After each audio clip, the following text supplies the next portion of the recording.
Hello and welcome to Blue Neptune Designs. My name is Amanda and today we will be creating a serving tray, also known as a charcuterie board. Right now I set my resin in a warm bath to reduce the bubbles in them and am weighing them on a scale to get the 50-50 ratio that is required. I stir this for 3 minutes to make sure it is fully mixed. Next, I add a really thin layer onto both sides and edges of the charcuterie board. This way it would breeze, so it creates more bubbles when you only have a few layers, but when you add this thin layer, it reduces the bubbles after sanding. I added way too much on this one side, so I just kind of scooped it up, flipped it over, and used it on the other side.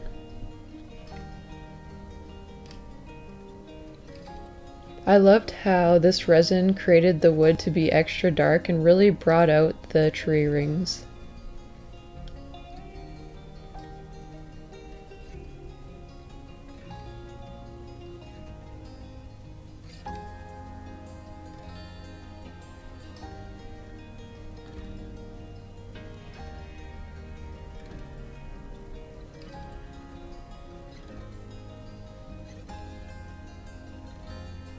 I just took a heat gun quickly to this to kind of reduce the bubbles, but when this dries they'll actually occur with more bubbles just because of the wood breathing.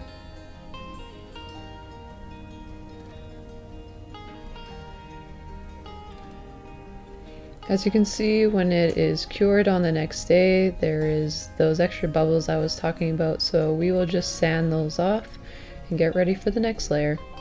Once sanded, I prepped a parchment paper board to create a backing so I could fill the hole with resin. Resin does not stick to parchment paper, which made this a really easy application.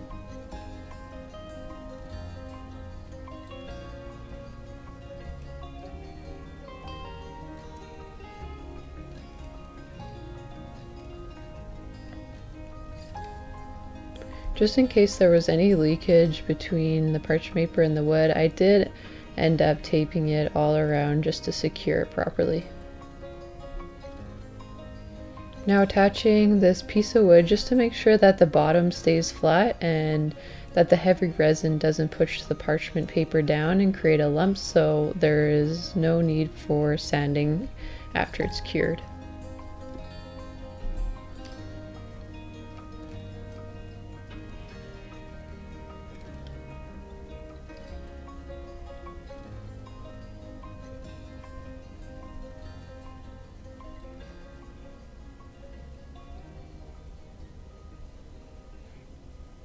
This board actually created this piece of wood completely flat, and I actually put tape around all the edges, making sure I cut around all the bark so the tape wasn't over the edge so that the resin could sit and just drip over the edge, so when we are done with the layers that tape will just easily peel off. I'm now filling the holes with 1/4 inch to 1/8 of an inch of resin each layer, waiting about 3 to 5 hours to place it in. Since this hole is fairly thick, I didn't have time to do that all in one day, so I actually waited the next day for a couple layers. After this, I did add a thin coat of resin and sand it again just to make sure that around the whole area is completely flat. Now it is time for the first layer of the waves.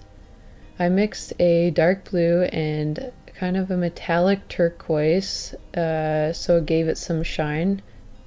I added this clear layer here just to give it some depth, as in real life when you can see the sand underneath the wave.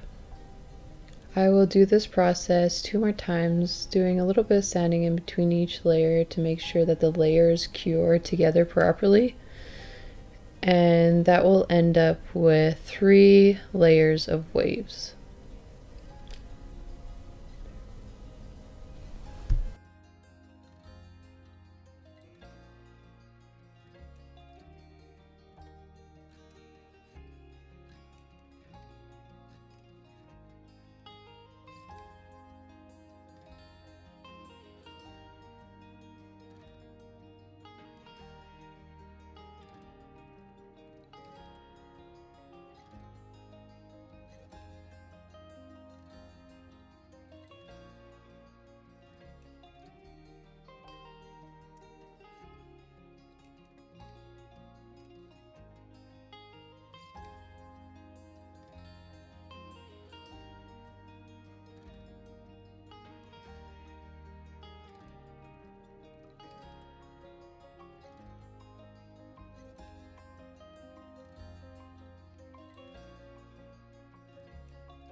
Now that all 3 layers of waves are finished, I mix another coat of resin together to create a top coat. This way, this protects all the waves and it'll give that food safe that we're looking for. When adding pigments to resin, at least this type of resin, it is not 100% food safe with the color pigments, so I add a few layers of clear coat on top just to make sure that you're not touching that color.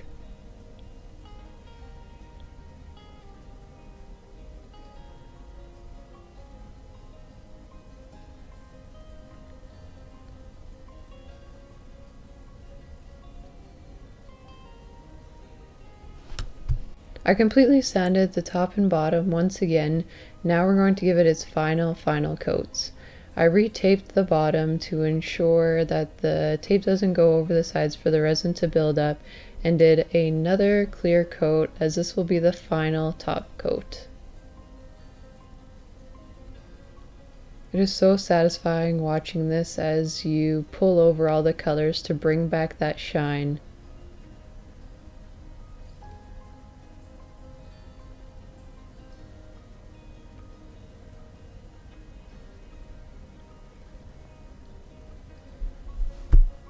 I let this layer cure for about 3 days, then I flipped it over and sanded the back, ripping off all of the tape with the resin.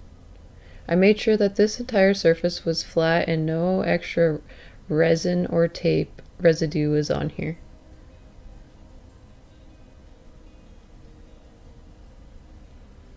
After this, I did another clear coat to bring back that shine and to really seal up the bottom.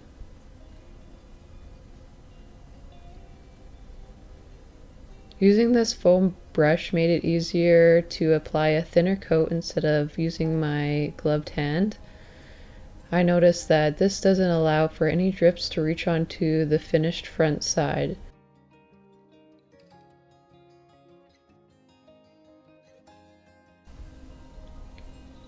Once I finished this layer, I let it completely cure, and this is the final product.